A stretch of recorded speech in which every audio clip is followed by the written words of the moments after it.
fizemos uma reunião onde as principais lideranças do Executivo e do Legislativo se fizeram presentes e nós aqui resolvemos então, com essa reunião, direcionar mais nossas forças para o bem comum daquilo que todos nós defendemos. O teto dos gastos, queremos a responsabilidade fiscal, privatizações, outras reformas como a administrativa. Ele fez um movimento que deu certo, que foi a aliança com o Centrão, né? Porque a aliança com o Centrão permitiu a ele garantir lá 200 votos na Câmara dos Deputados, e com 200 votos não há impeachment. O impeachment não passa.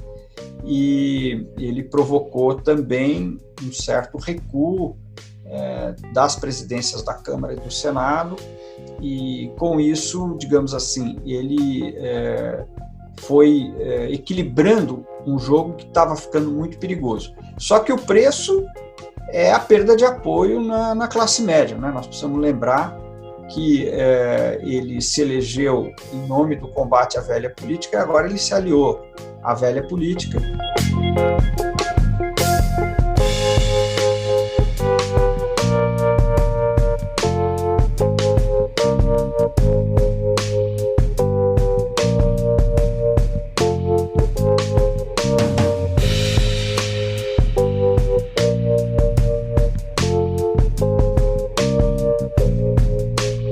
O aumento absoluto da base de apoio ao atual presidente da República não é tão expressivo assim. Na realidade, ele aumentou 5 pontos percentuais do final de junho para cá. E a pesquisa Datafolha, que é a pesquisa que mediu esse aumento de popularidade, ela tem uma margem de erro de 2 para mais e 2 para menos, ou seja, na prática, esses 5 pontos podem estar quase dentro da margem de erro, que é no total 4, né? 2 para menos, 2 para mais. Eu não estou dizendo que não houve aumento, deve ter havido sim, porque normalmente, apesar da margem de erro, quando você tem uma oscilação de 5 pontos percentuais, em geral quer dizer alguma coisa, mas também não é um aumento exponencial.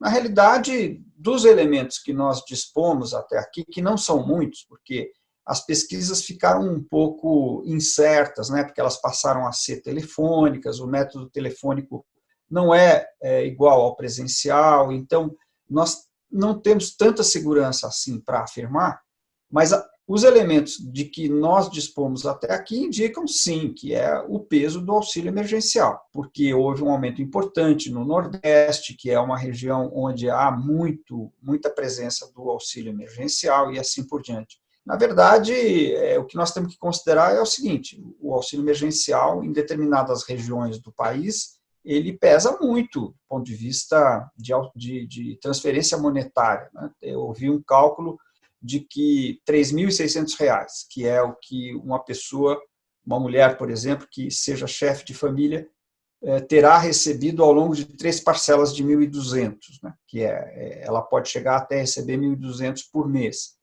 R$ 3.600 pode equivaler, em determinadas regiões do país, aquilo que corresponderia a R$ 20.000 em São Paulo, em termos de custo de vida.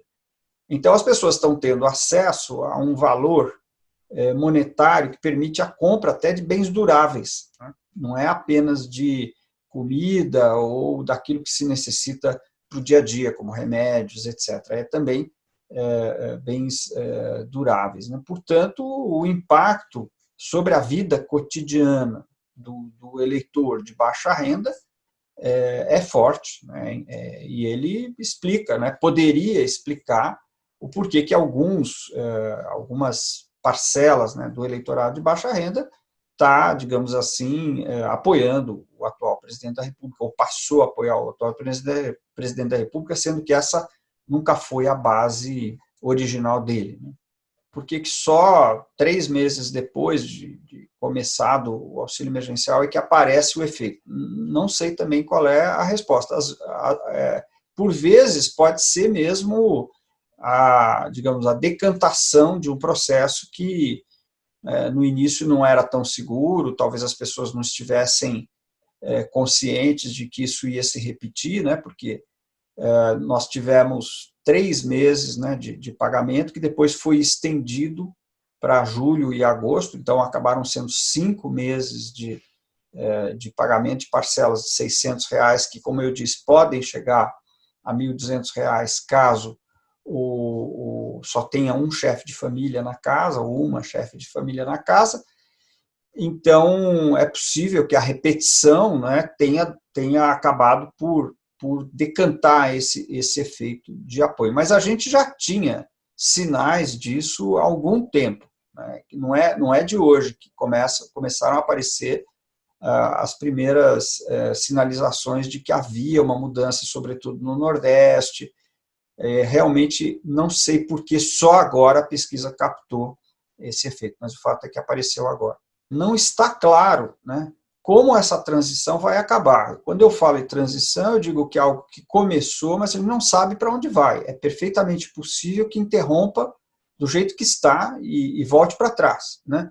Então, isso é muito importante, porque eu não estou convencido de que vá se concluir essa transição, mas o que me parece, sim, notável é que ela começou.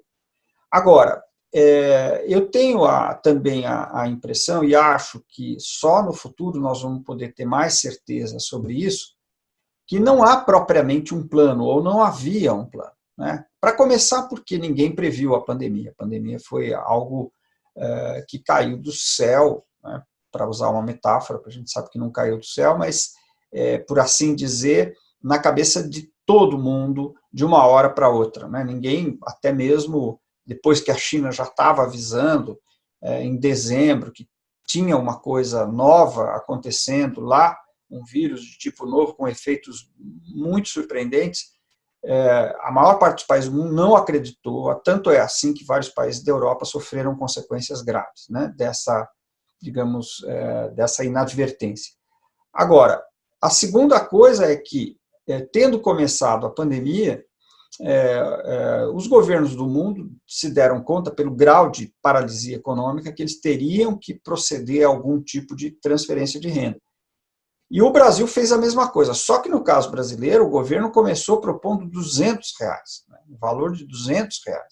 E foi o Congresso que elevou esse patamar para R$500, e agora, recentemente, eu fui lembrado, né, de que, no final do processo, de fato eu não lembrava disso, o Congresso propôs R$500 e o presidente Bolsonaro teria, então, dito que ele queria levar para R$600 para ficar como, digamos, aquele que deu a última palavra em relação ao valor. Mas esse não era o plano original do governo, de jeito nenhum.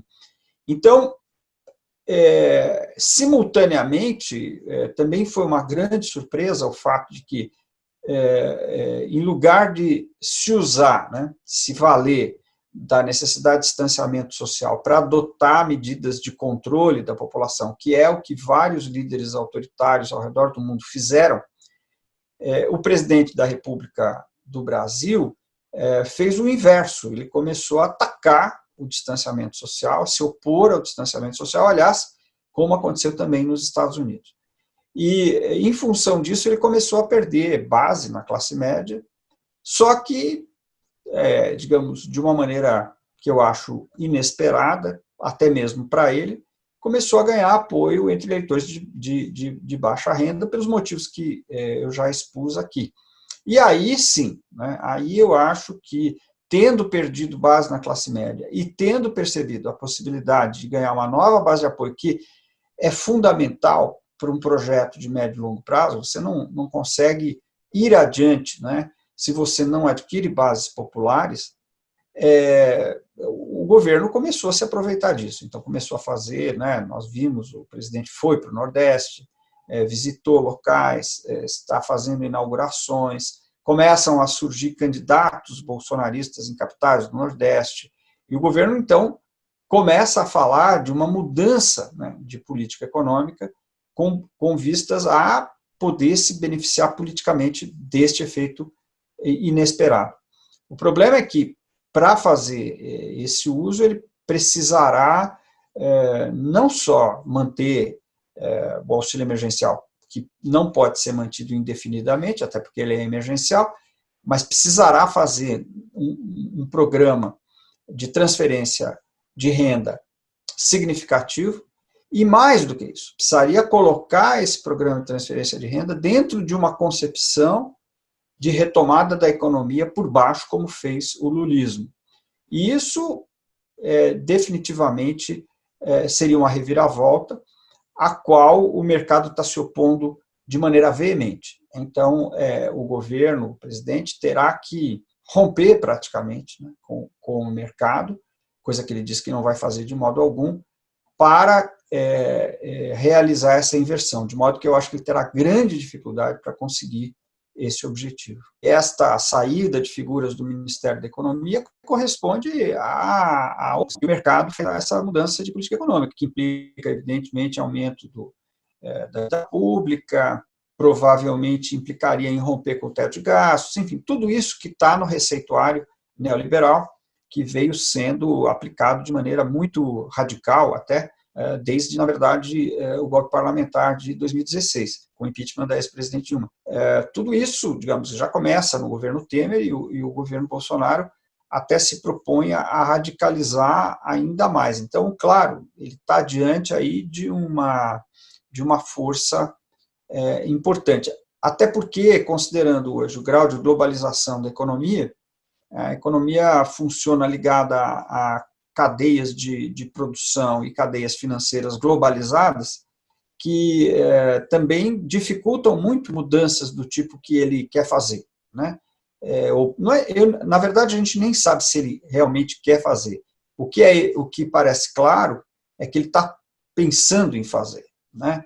E por motivos eleitorais, né? Porque ele está já olhando para 2022 e sabe que o peso que isso teria caso ele fosse capaz de operar uma transformação desse tipo. Então, o que eu acho que a gente pode dizer é que essas saídas no Ministério da Economia, chamada debandada, corresponde a essa nítida oposição que os mercados têm em relação a essa possível mudança de orientação econômica. Na realidade, quando o presidente da República começa a adotar uma política de negar a importância da pandemia e de contestar a política de distanciamento social, que é a política recomendada pela OMS e que todos os cientistas dizem que é a única forma de conter o vírus, ele começa a perder apoio na classe média e também ele começa a ficar isolado no plano institucional, né, junto à imprensa, junto ao Congresso, junto ao Supremo Tribunal Federal, para citar aqui algumas instituições-chave. Só que, nesse percurso, né, ele fez um movimento que deu certo, que foi a aliança com o Centrão, né, porque a aliança com o Centrão permitiu a ele garantir lá 200 votos na Câmara dos Deputados, e com 200 votos não há impeachment, né, o impeachment não passa.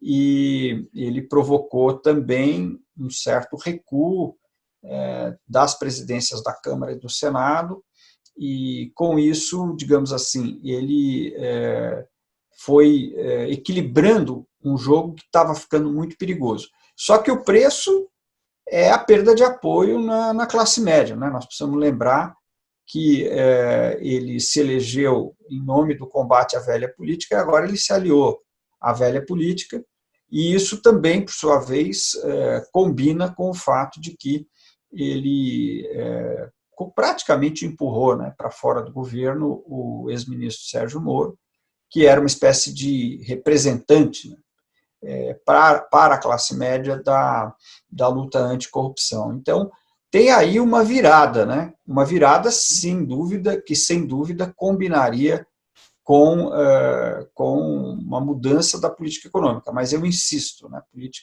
Aí ele vai ter que romper com forças muito poderosas e realmente, neste momento em que a gente está conversando, não dá para saber se isso vai de fato acontecer. De todos os aspectos, né, da conjuntura atual, esse talvez seja o mais enigmático, porque, na realidade, nós não temos um quadro bem feito do que pensam hoje as Forças Armadas a respeito do que está acontecendo. O que tem se mostrado ao longo dos últimos meses, desde que começou a pandemia, é uma maior participação dos militares no governo. Ela já era grande, mas ela passou a ser ainda maior. Eu acho que o maior exemplo é o fato de que o ministro da Saúde hoje é um militar, e que os militares foram, pouco a pouco, se expondo mais, no sentido de que essa aliança com o Bolsonaro não parece ter sido uma aliança ocasional. Eu não tenho condição de afirmar, porque eu não sou especialista em Forças Armadas, mas pelo que eu leio, né, de colegas que fizeram pesquisas, aparentemente existe aí um projeto de médio e longo prazo, no qual a eleição do Bolsonaro é apenas uma parte, né?